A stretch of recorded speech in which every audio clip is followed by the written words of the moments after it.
The sun hung low in the sky, casting long shadows across the cracked asphalt parking lot of a small diner on the outskirts of town. The building itself wasn't much to look at. Its faded sign flickered weakly, and the windows were smudged with fingerprints and streaks of dirt. Inside, however, the diner buzzed with life. The air smelled of greasy fries, freshly brewed coffee, and the faint tang of burnt toast. Patrons sat scattered around the room, some chatting quietly while others sipped their drinks in silence. It was an ordinary day, or so it seemed.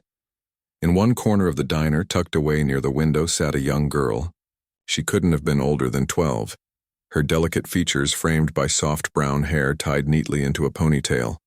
Her clothes were simple, a slightly oversized dress that looked like it might belong to someone else, paired with scuffed sneakers that had seen better days. Despite her modest appearance, there was something striking about her. She carried herself with quiet confidence, as though she knew she belonged exactly where she was. On the table before her lay a plate holding a cheeseburger and a side of fries, untouched for now. The girl closed her eyes and clasped her hands together tightly. Her lips moved silently, forming words only she could hear. To anyone watching, it was clear what she was doing. Praying. It wasn't a grand gesture meant to draw attention, but rather a private moment of gratitude, something deeply personal, yet unapologetically open. She didn't seem to care who noticed. Her focus was unwavering. Outside the diner, cars passed by on the highway, their engines roaring faintly in the distance. Inside, the hum of conversation continued uninterrupted, or at least it did until a loud burst of laughter broke through the calm. Across the room, a group of men sat huddled around a booth. They were loud, boisterous, and clearly enjoying themselves. Beer bottles clinked against the wooden table as they swapped jokes and stories, their voices rising above the din of the diner. One man stood out among them, a burly figure with broad shoulders and a booming laugh that echoed off the walls. His name was Hank, though most people called him Big Hank because of his imposing size and larger-than-life personality. He wore a leather jacket over a stained t-shirt, and his boots thudded heavily against the floor whenever he shifted in his seat. Hank leaned back in his chair, surveying the room with a cocky grin plastered across his face. His sharp gaze landed on the young girl in the corner, and his grin widened. At first he didn't say anything. He simply stared, his curiosity piqued by the sight of her praying so earnestly. Then, after a moment, he turned to his friends and let out a bark of laughter. "Hey, check this out," he said, pointing lazily in her direction. His friends followed his finger, their eyes narrowing as they tried to figure out what had caught his attention.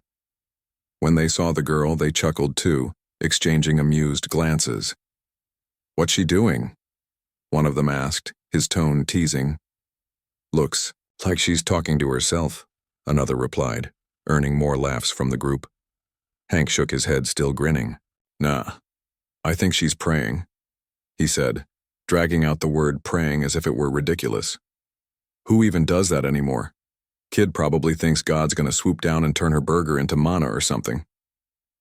The comment sent the group into fits of laughter again, their voices growing louder with each passing second. Some of the other diners glanced nervously in their direction, unsure whether to intervene or stay out of it. No one wanted to cross Big Hank when he was in this kind of mood. But Hank wasn't done yet. He pushed himself up from the table, towering over everyone else in the room. With slow, deliberate steps, he made his way toward the girl's booth, his heavy boots thudding ominously against the floor. As he approached, the noise level in the diner dropped noticeably. Conversations trailed off, forks and spoons paused midair, and all eyes turned to watch the unfolding scene. Even the cook in the kitchen poked his head out, curious to see what would happen next. When Hank reached the girl's table, he stopped abruptly, looming over her like a storm cloud about to break. For a brief moment, the girl remained oblivious, her eyes still closed and her lips still moving in silent prayer. Then, sensing the sudden shift in the atmosphere, she opened her eyes and looked up at him. There was no fear in her expression, only confusion. She tilted her head slightly, studying him as if trying to understand why he was standing there. Well, Hank began, his voice dripping with sarcasm. "What do we have here? A little preacher in training?" He crossed his arms, Over his chest, his smirk widening as he waited for a reaction. The girl blinked slowly, her brow furrowing as she processed his words. Finally, she spoke, her voice soft but steady. "I'm just saying thank you," she said simply, meeting his gaze without flinching. Hank snorted, clearly unimpressed. "Thank you? To who? Nobody here cares what you're doing, kid." His tone was dismissive, almost cruel, designed to make her shrink back into her seat. But instead of recoiling, the girl held her ground. She didn't argue or try to defend herself. Instead, she lowered her gaze and folded her hands together again, resuming her prayer as if nothing had happened. For a moment, Hank stood frozen, unsure how to respond. He had expected tears, anger, maybe even defiance, but not this. Not calm indifference. His friends called out encouragement from across the room, egging him on with catcalls and jeers. Emboldened, Hank leaned down closer, his shadow falling over the girl like a dark cloud. "You really think your magic words are going to change anything?" he sneered, his voice rising slightly. "This ain't church, sweetheart." The tension in the room was palpable now. Every patron in the diner held their breath, waiting to see what would happen next. Would the girl snap back? Would Hank escalate things further? Or would someone finally step in and put an end to the confrontation? Just as Hank opened his mouth to deliver another cutting remark, the door to the diner creaked open, drawing everyone's attention. The creak of the diner door echoed through the room, cutting through the tension like a knife. Everyone turned instinctively to see who had entered, their eyes wide with curiosity. Standing in the doorway was a tall, imposing figure. His gray hair caught the light from the flickering neon sign outside, and his piercing blue eyes scanned the room with quiet authority. It was none other than Clint Eastwood himself, his presence unmistakable, even in this humble setting. Dressed in a simple leather jacket and boots, he looked every bit the rugged icon people knew from movies. Yet there was an understated calm about him that commanded respect. Clint didn't say a word as he stepped inside, closing the door gently behind him. The room fell silent, the kind of silence that feels heavy and charged, as if everyone is holding their breath. He glanced around briefly, taking in the scene before him. The burly man leaning over the young girl's table, the nervous glances of the other diners, and the girl herself, sitting quietly with her hands folded together. Without hesitation, Clint began walking toward them, his boots clicking against the tiled floor with each deliberate step. The sound seemed to echo louder than it should, drawing all eyes to him. Hank, still hovering over the girl, straightened up abruptly. For the first time since he'd started mocking her, his confident smirk faltered. He stared at Clint, unsure what to make of this unexpected arrival. "Can I help you?" Hank asked, trying to sound tough but failing miserably. His voice cracked slightly, betraying the unease he felt under Clint's steady gaze. The famous actor stopped a few feet away, his expression unreadable but undeniably stern. There was no anger in his face, just a quiet intensity that made Hank shift uncomfortably on his feet. "Yeah, you can," Clint replied, his deep voice cutting through the silence like a blade. "Apologize to the young lady." Gasps rippled through the crowd, some patrons exchanging shocked looks while others leaned forward eagerly, not wanting to miss a single moment. Hank's jaw dropped, his mouth opening and closing like a fish out of water. He glanced back at his friends, hoping for support, but they avoided his gaze, suddenly fascinated by their beer bottles or the crumbs on the table. "What?" Hank sputtered, his voice rising in disbelief. "Apologize? For what? She's the one making a scene." He gestured wildly toward the girl as if trying to prove his point, but Clint didn't flinch. Instead, he tilted his head slightly, his piercing stare never wavering. "Making a scene?" he repeated, his tone sharp enough to cut glass. "From where I'm standing, it looks like you're the one causing trouble." The words hit Hank, like a punch to the gut. He opened his mouth to argue but found himself at a loss for words. The room was so quiet now that you could hear the faint hum of the refrigerator in the corner. Sweat began to bead on Hank's forehead as he realized how many eyes were on him. Some diners wore expressions of disapproval, while others looked almost gleeful, as though they were enjoying watching him squirm. Even the cook had abandoned his post in the kitchen, leaning against the counter with arms crossed, eager to see how this would play out. Clint took another step closer, his towering frame dwarfing Hank's already shrinking confidence. "You got something to say?" Clint asked, his voice low and dangerous. "Or are you going to do the right thing?" Hank hesitated, his face flushing, red with embarrassment. Finally, he muttered under his breath, "Fine. Sorry." It wasn't heartfelt. It barely sounded sincere, but it was enough to break the tension in the room. A collective sigh seemed to ripple through the crowd, as though everyone had been holding their breath waiting for this moment. But Clint wasn't satisfied.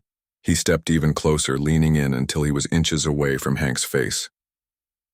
"That apology wasn't for me," he growled, his voice carrying just enough menace to send a shiver down Hank's spine. "It was for her?" Reluctantly, Hank turned back to the girl, his bravado completely deflated. He swallowed hard, his Adam's apple bobbing nervously as he struggled to find the words. Sorry, kid," he mumbled, avoiding eye contact. His voice was barely audible, but it carried across the silent diner nonetheless. The girl looked up at him, her expression calm and forgiving. She didn't gloat or rub his humiliation in his face. Instead, she offered him a small, genuine smile. "It's okay," she said softly, her voice carrying a warmth that contrasted sharply with the coldness of the confrontation moments earlier. With the tension finally diffused, Clint nodded approvingly and turned away, heading toward the counter. As he walked, the room seemed to exhale collectively, the spell of silence breaking as murmurs of excitement spread like wildfire. People began whispering to each other, pointing discreetly at Clint and recounting what had just happened. Some clapped quietly, while others simply smiled, grateful for the intervention. The cook returned to his station, shaking his head in disbelief as he resumed flipping burgers.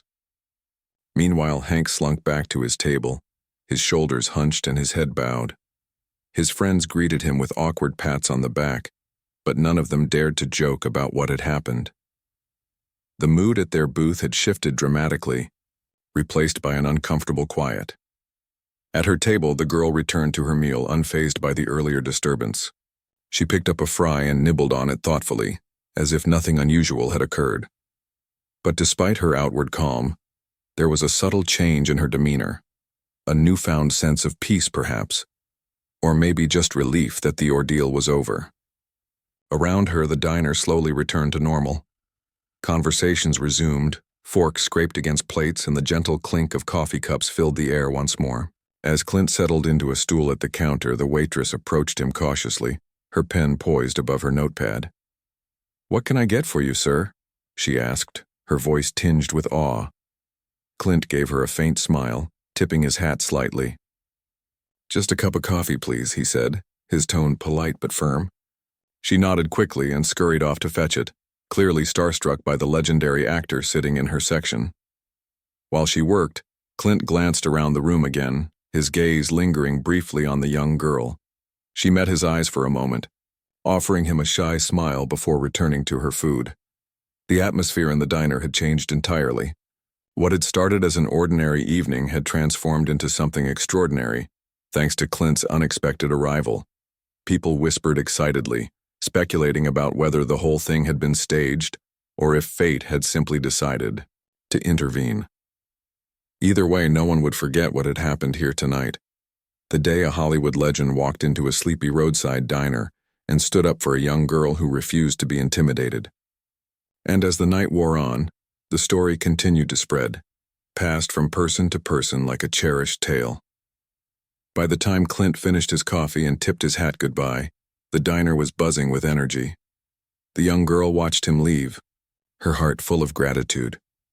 Though she didn't know it yet, this encounter would stay with her forever, a reminder that kindness and courage often come from the most unexpected places. As Clint Eastwood stood up from the counter, leaving a few crumpled bills beside his empty coffee cup, the diner seemed to hold its breath once more. The earlier confrontation had left an indelible mark on everyone present, and now, as he prepared, To leave, people couldn't help but watch him closely. Some patrons whispered behind their hands, debating whether they should approach him or simply let him go. Others openly stared, marveling at the quiet dignity he carried with him, a quality that was both commanding and comforting. Clint didn't linger. He tipped his hat slightly toward the waitress, who blushed furiously and nearly dropped her notepad in her excitement. Then, without another word, he turned and headed for the door. As he passed by the young girl's table, she looked up at him hesitantly, unsure if she should say anything. For a moment their eyes met, and there was something unspoken between them, an understanding perhaps, or simply mutual respect. Finally, summoning her courage, she spoke softly. "Thank you," she said, her voice barely above a whisper. Clint paused mid-step, turning to face her. His expression softened ever so slightly, the corners of his mouth curving into the faintest of smiles. "No need to thank me, kiddo," he replied, his deep voice warm and reassuring. He leaned down slightly, resting one hand on the back of the chair near her table. "Just remember this. You don't ever let anyone make you feel ashamed for believing in something good. That kind of faith takes guts, and not everyone has it." The girl nodded slowly, her wide eyes filled with admiration. She didn't fully understand all the words he used, but she felt their weight nonetheless. With that, Clint straightened up, tipped his hat again, and continued walking toward the exit. The door creaked open as he pushed it, letting in a gust of cool evening air.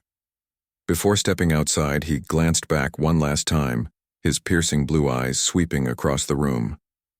It was as though he wanted to ensure that the lesson of the night wouldn't be forgotten, not just by the girl, but by everyone who had witnessed what had happened.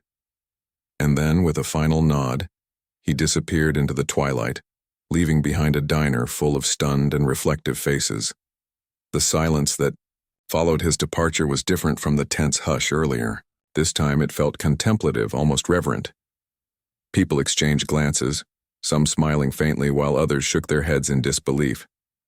The cook leaned out of the kitchen doorway again, scratching his chin thoughtfully. "Man, I can't believe that just happened," he muttered under his breath, loud enough for a nearby customer to overhear. The customer chuckled nervously, still processing everything themselves. "Yeah, me neither," they replied. "Who'd have thought we'd see Clint Eastwood here of all places?" Meanwhile, the young girl finished the last of her fries, savoring the salty crunch. She wasn't thinking about the drama anymore. Instead, her mind replayed Clint's parting words.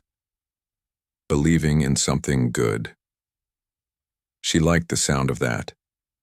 It made her feel proud, even though moments ago she had been ridiculed for doing exactly that. Pushing her plate aside, she reached for her backpack, which sat neatly beside her on the booth seat.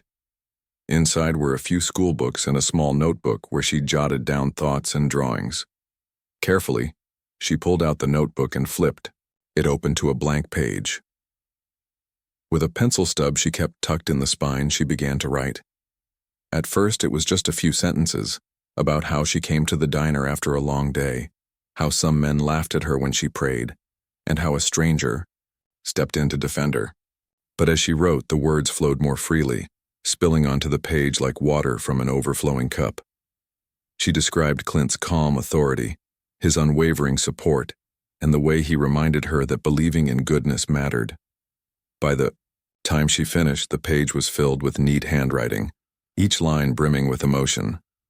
When she closed the notebook and slipped it back into her bag, she noticed that the diner had grown quieter. Many of the patrons had already left, including Hank and his friends, whose booth now sat empty save for a few abandoned beer bottles.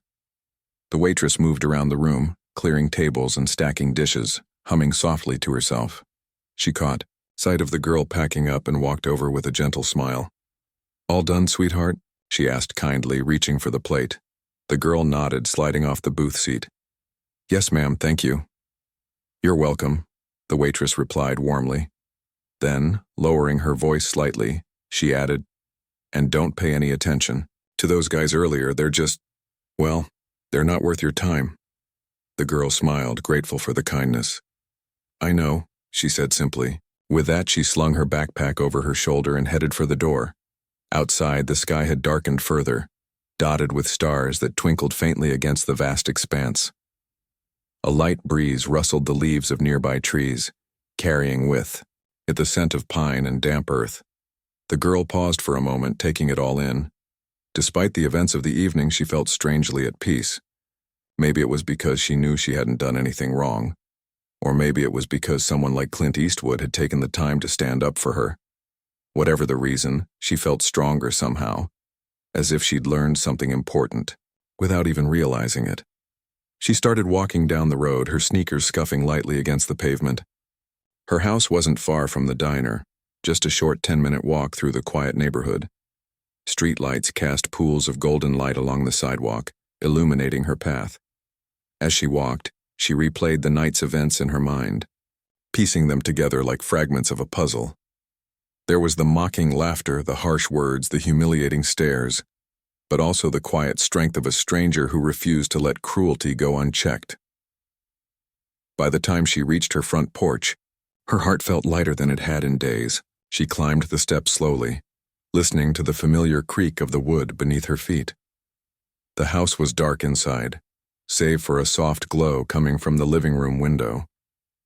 Her mother must have fallen asleep waiting for her, she thought, smiling to herself.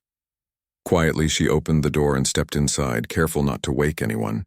She tiptoed past the couch where her mother lay curled up under a blanket, breathing softly in sleep. In her bedroom, the girl placed her backpack on the desk and changed into her pajamas. Sitting cross-legged on her bed, she opened her notebook once more. Underneath the account of her evening at the diner, she added a new line. Sometimes people surprise you in the best ways. She stared at the sentence for a long moment, tracing the letters with her finger. It wasn't perfect, but it captured what she felt, a mixture of gratitude, awe, and hope. As she turned off the lamp and slid under the covers, the memory of Clint's words echoed in her mind. Believing in something good takes guts. She repeated the phrase silently, letting it sink in. For the first time in a long while, she drifted off to sleep with a smile on her face, knowing that no matter what challenges lay ahead, she had the courage to face them, and the belief that goodness would always prevail. The next morning, sunlight streamed through the cracks in the girl's bedroom curtains, painting golden streaks across her walls. She stirred slowly, blinking away the remnants of sleep as the events of the previous night replayed in her mind. The diner, the laughter, the confrontation, it all felt like a dream now, hazy and distant yet undeniably real. But what stood out most vividly was Clint Eastwood's calm presence and his parting advice. Believing in something good takes guts. Those words lingered with her, rolling around in her thoughts like smooth stones in a riverbed. She got out of bed and stretched, glancing at the notebook still sitting on her desk. For a moment she considered writing more about the encounter, but instead, she decided to start her day. Her mother was already up, bustling around the kitchen with the rhythmic clatter of pans and dishes. The smell of bacon wafted through the house, mingling with the sharp tang of freshly brewed coffee. "Morning, sweetheart," her mother called out cheerfully as the girl entered the kitchen. "Sleep well?" "Yeah," the girl replied, pulling out a chair at the small table. She hesitated for a second before adding, "Mom, can I tell you something?" Her mother turned around, spatula in hand, and gave her a curious look. "Of course. What is it?" The girl took a deep breath, unsure where to begin. How could she explain what had happened without making it sound too dramatic or far-fetched? Slowly, she recounted the story, the mocking, the ridicule, and how a stranger had stepped in to defend her. When she mentioned Clint Eastwood's name, her mother's eyes widened in surprise. "Clint Eastwood? You mean the Clint Eastwood?" she asked, almost dropping the spatula in shock. The girl nodded, smiling faintly. "Yeah, he just walked in and he made everything okay." Her voice softened as she described how Clint had stood up for her, demanding an apology from the man who had been so cruel. She didn't go into detail about how scared she'd felt at first. Instead, she focused on the kindness Clint had shown and the way his words had stayed with her long after he left. Her mother listened intently, her expression shifting between disbelief and admiration. When the girl finished speaking, she set the spatula down and sat across from her at the table. "That's incredible," she said softly, shaking her head in wonder. "I can't believe something like that happened to you. And to think, someone like him stepping in." She trailed off, seemingly lost in thought. Then, after a pause, she added, "You know, he's right, you know. Believing in something good, whether it's God or family or just being kind to others, that does take courage. Don't ever let anyone make you feel bad for having faith." The girl nodded again, feeling a swell of gratitude toward her mother. It wasn't often they talked about things like this, and hearing those words of encouragement meant more to her than she could say. They ate breakfast together in companionable silence, the morning sunlight warming the room as birds chirped outside the window. Later that afternoon, the girl went to school carrying her notebook in her backpack. She didn't plan to share the story with anyone, not yet anyway, but having it close gave her a sense of comfort, like keeping a treasured keepsake nearby. School was its usual mix of noise and activity, with kids rushing between classes and teachers calling out reminders about upcoming tests. During lunch, she sat alone at her usual spot under a tree in the courtyard, nibbling on a sandwich while watching her classmates play soccer on the field. As she watched, one of her classmates, a boy named Jake, approached her cautiously. Jake wasn't known for being particularly friendly. He usually kept to himself, much like the girl did. Today, however, he seemed different. "Hey," he said awkwardly, shuffling his feet. "Can I sit here?" The girl blinked in surprise but nodded. "Sure." Jake plopped down beside her, clutching a brown paper bag. For a while, neither of them spoke. Then, after a few bites of his sandwich, Jake glanced at her and said, "So, I heard about what happened yesterday." Her heart skipped a beat. Had word really spread that quickly? "What do you mean?" she asked cautiously. He shrugged. "Somebody's dad was at the diner last night. He told my mom about it this morning, about the guy who was being mean to you, and how Clint Eastwood showed up." His tone was casual, but there was a flicker of curiosity in his eyes. The girl sighed, setting her sandwich aside. "Yeah, it happened," she admitted. "But it wasn't a big deal, just some people don't understand why I pray, I guess." Jake frowned, looking genuinely puzzled. "Why do you pray? I mean, not everyone believes in that stuff." She thought about it for a moment, choosing her words carefully. "I don't know," she said finally. "It makes me feel better, I guess. Like when I pray, I'm reminding myself that there's still good in the world, even if things seem hard sometimes. Does that make sense?" To her surprise, Jake nodded. "Yeah, it kinda does," he said quietly. "My grandma used to pray, all the time. She said it helped her stay strong when life got tough. I never really understood it before, but maybe she was onto something." They sat in silence for a while after that, both lost in their own thoughts. The girl couldn't help but smile inwardly. Maybe sharing her story wasn't such a bad idea after all. If it could help someone else see things differently, even just a little bit, then it was worth it. By the time school ended, the girl felt lighter somehow, as though a weight had been lifted off her shoulders. On her walk home, she passed by the diner and paused for a moment, staring at the faded sign. Inside, she could see the cook flipping burgers and the waitress chatting with customers. Life had returned to normal there, just as it always did. But for her, nothing would ever be quite the same again. When she reached her house, she found her mother waiting for her on the porch, a book open on her lap. "How was your day?" her mother asked, closing the book and patting the space beside her. "It was good," the girl replied, sitting down. "I told Jake about what happened last night. He didn't laugh or anything. Actually, he said it made him think about his grandma." Her mother smiled warmly. "See? Sometimes telling your story can change someone else's perspective. That's powerful, kiddo." The girl leaned back against the railing, gazing up at the sky. Clouds drifted lazily overhead, painted orange and pink by the setting sun. She thought about Clint Eastwood's words again and realized that believing in something good wasn't just about standing firm in the face of doubt. It was also about inspiring others to do the same. And maybe, just maybe, that was the greatest gift of all. The days that followed felt different for the girl, though she couldn't quite put her finger on why. It wasn't just the memory of Clint Eastwood's unexpected intervention or the quiet pride she took in standing up for what she believed in. It was something deeper. She noticed subtle changes around her, little shifts in how people acted toward her. At school, kids who had once ignored her now gave her curious smiles or nodded hello in the hallways.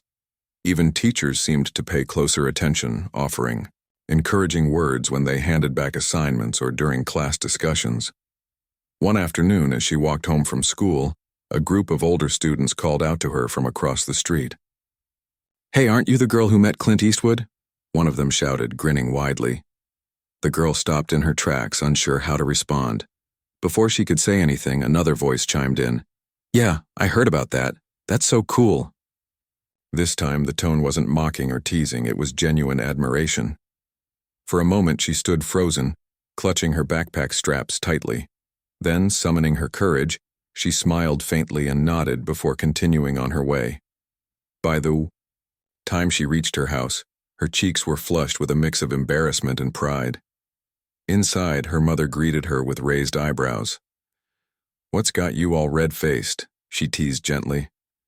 "Some kids at school know about what happened," the girl admitted, dropping her bag by the door.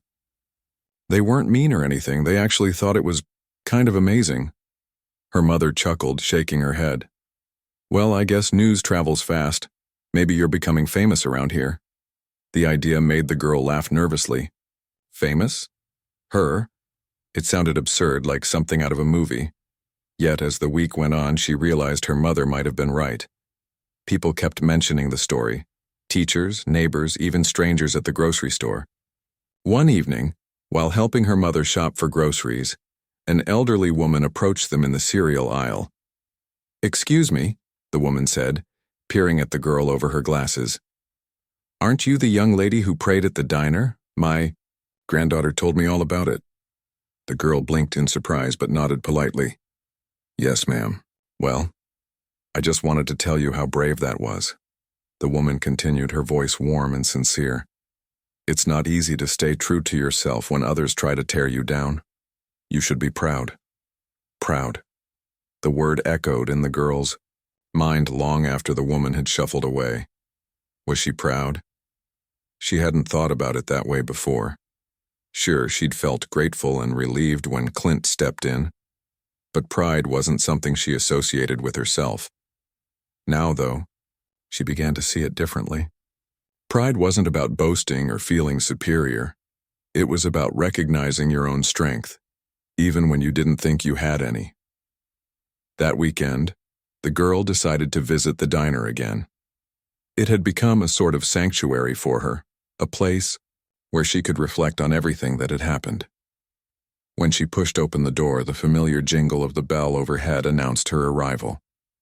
The cook glanced up from his grill and gave her a friendly wave, while the same waitress who had served her last time hurried over with a bright smile. "Back again, huh?" she joked lightly. "What can I get you today?" "The usual," the girl replied, sliding into her favorite booth by the window. As she waited for her food, she looked around the room, taking in the familiar sights and sounds. Everything seemed normal, the clatter of dishes, the murmur of conversation. But there was a new energy in the air, a sense that something special had happened here. When the waitress returned with her cheeseburger and fries, she lingered for a moment, leaning against the table. "You know, we've had a lot of people asking about you," she said casually. "Ever since, well, you know, folks are curious. They want to hear the whole story." The girl blushed, staring down at her plate. "I don't know what to say to them," she admitted. "It wasn't really about me. It was about believing in something good." The waitress nodded thoughtfully. "Still, you handled it with grace. Not everyone would have stayed calm like you did. That takes guts." As she tucked into her meal, the girl found herself thinking about those words, grace and guts. They seemed like opposite things. One, soft and gentle, the other strong and unyielding. But maybe they weren't so different after all. Maybe believing in something good required both, the courage to stand firm and the kindness to do it with love. Later that evening, as she sat on her bed writing in her notebook, she decided to share her experience in a bigger way. She remembered Jake's reaction when she told him about the diner and the elderly woman's heartfelt compliment in the grocery store. If her story could inspire even one person to believe in goodness, or to keep believing despite challenges, then sharing, it was worth it. With a deep breath, she began drafting a short essay, describing the events of that night and the lessons she'd learned. By the time she finished, her hand ached from writing, but she felt a sense of accomplishment she hadn't felt in ages. The next day at school, her English teacher announced an upcoming assignment. Students were to write a personal narrative and present it to the class. The girl hesitated for only a second before raising her hand. "Can I read mine early?" she asked quietly. Her teacher looked surprised but nodded. "Of course. We'd love to hear it." When the girl stood in front of the class holding her notebook tightly, she felt a flutter of nerves. But as she began reading, her voice grew steadier.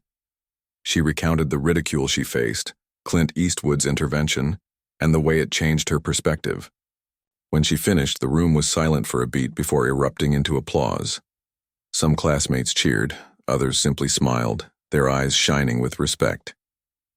Afterward, Jake approached her desk. "That was awesome," he said sincerely. "You should send it somewhere. Like, I don't know, a magazine or something." The suggestion caught her off guard. A magazine? Could she really do that? She dismissed the idea at first, thinking it was too far-fetched. But as the days passed, the thought lingered, growing stronger each time someone complimented her essay. Finally, she decided to take a chance. With her mother's help, she typed up the story and submitted it to a local community newsletter. Weeks later, when the issue arrived in the mail, the girl flipped through the pages eagerly. There it was, her name printed neatly beneath the title. Tears welled up in her eyes as she read the editor's note praising her courage and faith. It wasn't fame or fortune she sought, it was validation that her story mattered, that believing in something good truly did take guts, and in that moment she knew she'd carry that lesson with her forever. The publication of the girl's story in the community newsletter caused a ripple effect that no one, not even she, could have anticipated. Within days, copies of the newsletter were being passed around town like a treasured artifact. Neighbors stopped her on the street to congratulate her. Shopkeepers greeted her with wide smiles, and even strangers approached her at the park to share how much her words had touched them. "It's not just your story," an elderly man told her one afternoon as she sat on a bench feeding pigeons. "It's a reminder for all of us to hold on to what matters most." At school, things changed too. Teachers began incorporating her essay into classroom discussions, using it as an example of resilience and kindness. Students who had once barely noticed her now sought her out during lunch or between classes, eager to ask questions or simply sit quietly beside her. Even Jake, who had always been shy, became a regular companion, often joining her under the tree in the courtyard where they talked about everything from school projects to their dreams for the future. But perhaps the most surprising turn of events came when the local newspaper picked up her story. A journalist had stumbled upon the newsletter article and decided to write a feature about the young girl whose quiet faith had inspired so many. The interview took place in her living room, with her mother sitting nearby, beaming with pride as she answered the reporter's questions. When the article appeared in print, accompanied by a photo of the girl smiling softly against the backdrop of her favorite tree, the response was overwhelming. Letters poured in from readers across the country, some sharing their own struggles, others thanking her for reminding them of the power of belief. One letter, however, stood out among the rest. It was handwritten on plain stationery, the ink slightly smudged as though written in haste. The return address caught her eye immediately. Carmel by the Sea, California. Her heart skipped a beat as she unfolded the paper and began to read. "Dear young lady," it began, "I hope this note finds her well. I wanted to thank you for having the courage to stand by your faith even when others tried to shake it. Your story reminded me of something I've always believed, that goodness is worth fighting for, no matter how hard it may seem. Keep believing, keep shining, and never forget that you are stronger than you know. With admiration, Clint Eastwood. Tears welled up in her eyes as she read the words over and over again, each time feeling a fresh wave of gratitude. Her mother, seeing the emotion on her face, leaned over to see what had moved her so deeply. When she realized who the letter was from, she gasped, pulling her daughter into a tight hug. "Oh, sweetheart, this is incredible," she exclaimed, her voice trembling with joy. For weeks afterward, the girl carried the letter everywhere she went, tucking it safely inside her notebook. It wasn't just the fact that Clint Eastwood had taken the time to write to her. It was the message itself, simple yet profound, that resonated deeply. He hadn't lectured or preached. He had simply encouraged her to keep going, to trust in the strength she already possessed. And somehow, knowing that someone like him believed in her made her feel invincible. As spring turned to summer, the girl found herself stepping into roles she never imagined.